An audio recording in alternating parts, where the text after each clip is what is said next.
हर हर महादेव, जय भोलेनाथ। नमस्कार, मैं साधना पांडे मार्गदर्शन पे आपका स्वागत करती हूँ। दोस्तों, मैं बात करने वाली हूँ आपकी, यदि आपके घर में बचत नहीं हो रही है, बरकत नहीं हो रही है, तो ऐसा कौन सा उपाय आपको ज़रूर करना चाहिए जो कि आपके घर में बचत को दर्शाए और आपके घर में बरकत हो। देखिए, एक चीज़ तो मैं बता दूँ, कभी कभी ऐसे भी परिवार आपने देखे होंगे जिस परिवार में बहुत कम आमदनी आने के बावजूद भी वो परिवार सुखी है और संपन्न है, और हमारे घर में बहुत ज़्यादा आमदनी आने के बाद भी हम परेशान हैं। और परेशान क्यों हैं ये भी आप जानेंगे। देखिए, कुछ ऐसे दोष होते हैं, मैं स्पष्ट आपसे बताना चाहूँगी, कुछ ऐसे दोष होते हैं जिनके कारण आप तकलीफ़ में होते हैं, परेशान होते हैं।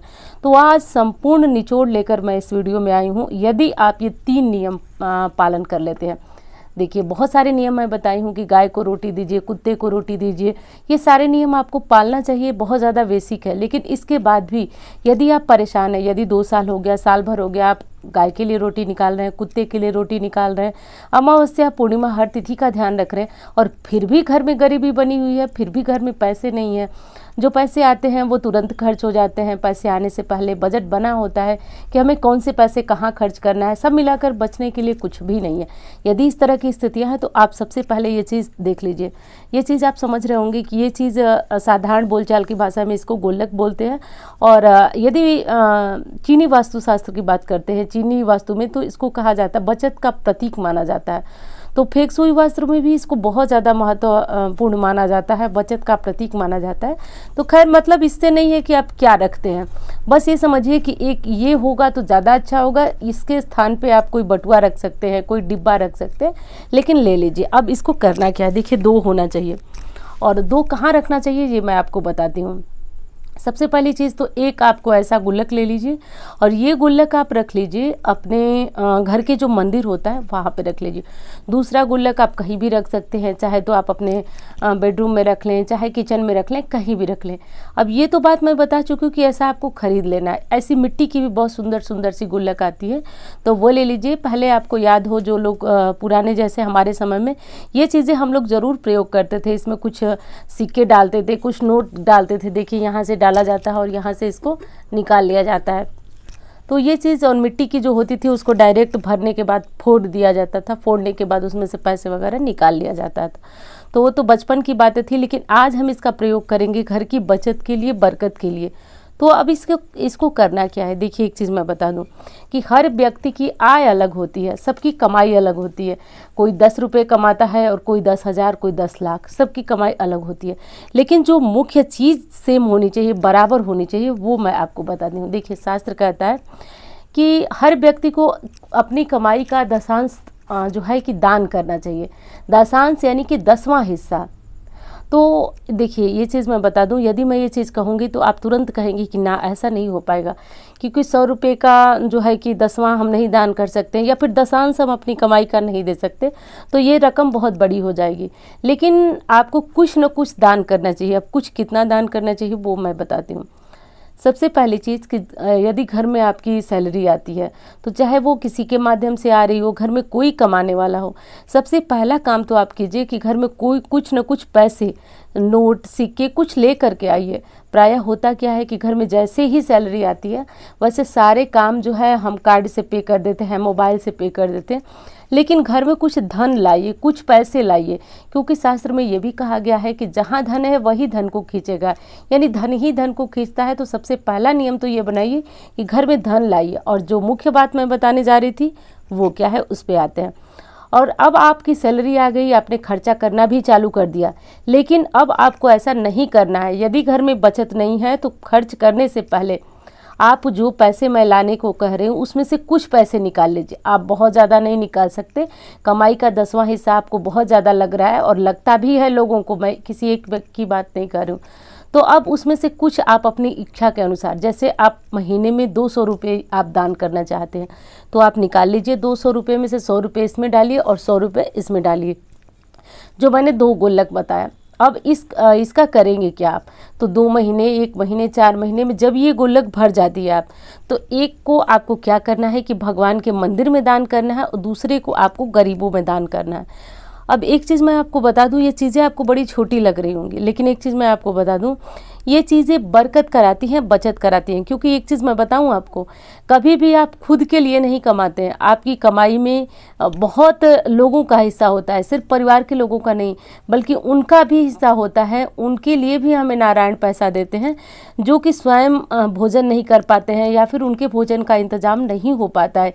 इसलिए आप सामर्थ्यवान हैं और आप मनुष्य हैं। सबसे बड़ी चीज़, भगवान तो पेट उनका भी भर देते हैं, जो कीड़े मकोड़े जीव हैं उनका भी भर देते हैं, लेकिन हम सभी प्राणियों में हमको सर्वश्रेष्ठ बनाकर भेजे हैं भगवान। तो हमें अपनी कमाई स्वयं पे खर्च करने के बाद रामबाण उपाय है जो मैं बता रही हूँ, नोट कर लीजिए इस उपाय को। और नोट करने के बाद आप इसको करके देखिएगा। नहीं आपको पहले महीने से नहीं अंतर पड़े तो आप लिखिएगा, कमेंट कर लिखिएगा, मुझे बताइएगा कि आपको अंतर नहीं पड़ा। ऐसा नहीं होगा दोस्तों, अंतर निश्चित पड़ेगा। यदि आप अपने खर्च करने से पूर्व कुछ पैसे दान के लिए रखते हैं बराबर बराबर हिस्से में, अब इन पैसे से आप चाहे तो जैसे गरीबों के लिए जो बच्चे आपको मिलते हैं उनको दान कर सकते हैं, कोई बूढ़ी स्त्री है उनको दान कर सकते हैं, उनसे कुछ खाने पीने की चीज़ें खरीद कर बच्चों को टॉफ़ी बिस्कुट इत्यादि बांट सकते हैं। और अब जो भगवान के लिए पैसे हैं, अब उनका क्या करें। देखिए इनके दो तरह से खर्च आप कर सकते हैं। पहला तो जैसे हमारे घर में भगवान होते हैं, मूर्तियाँ होती हैं, उनके लिए कपड़े भी ला सकते हैं। उनके लिए कोई ज़रूरत की सामान हो, जैसे कुछ मंदिर में हम रखना चाहें तो वो भी ला सकते हैं। या फिर आप इन्हें उठाएं और मंदिर में किसी मंदिर की दान पेटिका में दान कर दीजिए। देखिए इस तरह मंदिर में चढ़ा देने का उतना असर नहीं होता है, कुछ लोग मेरी बातों का विरोध करेंगे लेकिन मैं आपको स्पष्ट बता रही हूँ। लेकिन मंदिर की जो दान पेटिका होती है, कोशिश कीजिए कि पैसे जो आपने अपनी कमाई का बचा कर रखा है, अपनी कमाई का महत्वपूर्ण हिस्सा निकाला है, वो आप किसी दान पेटिका में डालिए। आप सोचिए एक बार, आप अपने आप को खुद सोच करके देखिए कि जब इस आपकी कमाई का हिस्सा किसी मंदिर बनने में उपयोग होगा, किसी धार्मिक कार्य में उपयोग होगा, और जब तक वो धार्मिक कार्य जो है लोगों को लाभान्वित करेगा, किसी देवता के बैठने का स्थान बनेगा, तो आप सोचिए कि आप कितने बड़े पुण्य के भागीदार होंगे। वो छोटी सी कमाई आपको कितनी बड़ी बरकत और पुण्य देगी। निश्चित रूप से इस चीज़ को आप खुद को सोच करके देखिएगा, मेरी बातों का विश्वास न करें तो सोच करके देखिएगा कि कितना बड़ा उपाय है।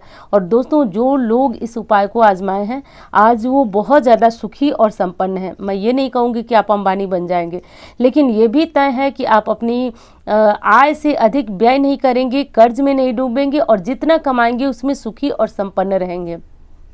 अब दूसरे उपाय की बात करती हूँ। वैसे तो ये उपाय मैं आपको बार बार बता चुकी हूँ।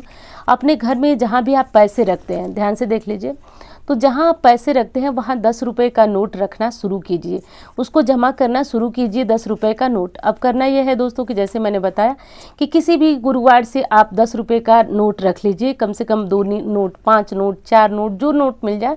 तो गुरुवार के दिन जैसे कि आप अपने घर की, ये चीज़ अलग है, इससे अलग है, इन दोनों को इसमें मत मिलाइएगा, वो चीज़ अलग है, मैं आपको बता चुकी हूँ। अब अपने घर में जहाँ आप पैसे रखते हो वहाँ पे ये 10 रुपये का नोट क्या करना है कि आप जैसे मान लीजिए कि गुरुवार को आपके पास 1 नोट 2 नोट है तो उनको रख दीजिए। फिर अगले गुरुवार को या फिर हफ्ते में जितने नोट आपको 10-10 के मिलते जाएं, और जिन नोटों को आप खर्च करने के बजाय बचा सकें वो नोट इस तरह से इकट्ठा करते जाइए और इनकी मोटी गड्डी बनने दीजिए, और भी मोटी बने, इतनी बने। और आप इसको क्या करें कि जब ये नोट थोड़ा सा बड़े हो जाए, मोटे हो जाए, तो आप फिर दूसरी गड्डी बनने दीजिए। अब आपके मन में आएगा कि ये पैसे आप करेंगे क्या। ये पैसे आप कुछ नहीं करेंगे, बस आपको इसको इकट्ठा करते जाना है, करते जाना है। और जब इस तरह की 2 गड्डियाँ आपके पास बन करके तैयार हो जाए तो जो पिछली पुरानी जो आपने पहले बनाया था उस गड्डी को आप निकालिए और उसको स्वयं पे खर्च कीजिए। एक चीज़ का ध्यान रखिएगा, इसको खर्च किसी रिश्तेदार के ऊपर नहीं करना है, हमारी बेटी के ऊपर नहीं करना है, क्योंकि देखिए हम अपने घर की लक्ष्मी हैं, हमारी बेटी किसी अन्य घर की लक्ष्मी है, तो हमें बेटी के ऊपर नहीं खर्च करना है। आप अपने हस्बैंड के ऊपर खर्च कर सकती हैं, बेटे के ऊपर खर्च कर सकती हैं। तो हमारे घर की लक्ष्मी हम स्वयं पे खर्च करेंगे, इस चीज़ का ध्यान रखिएगा। और जो पुराना पैसा है उसे खर्च कर दीजिए, फिर नई गड्डी बनाकर वहाँ रखिए। ये चीज़ आपके घर में बरकत लाती है।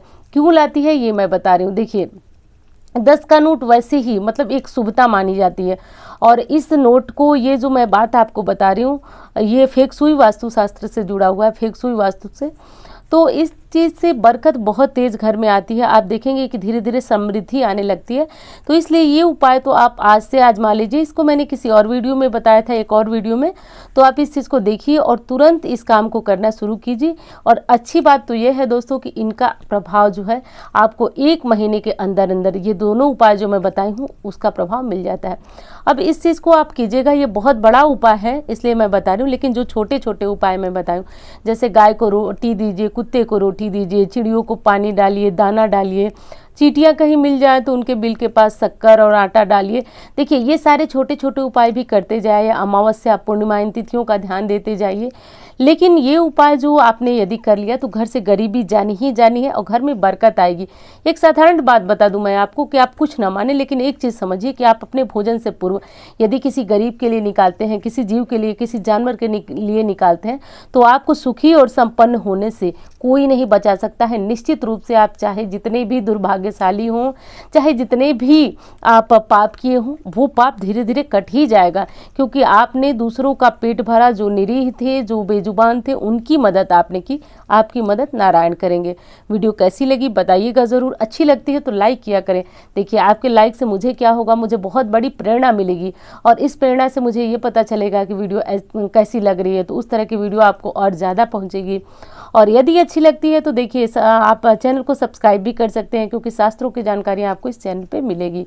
तो मिलती हूँ इसी तरह की वीडियो के साथ। धन्यवाद।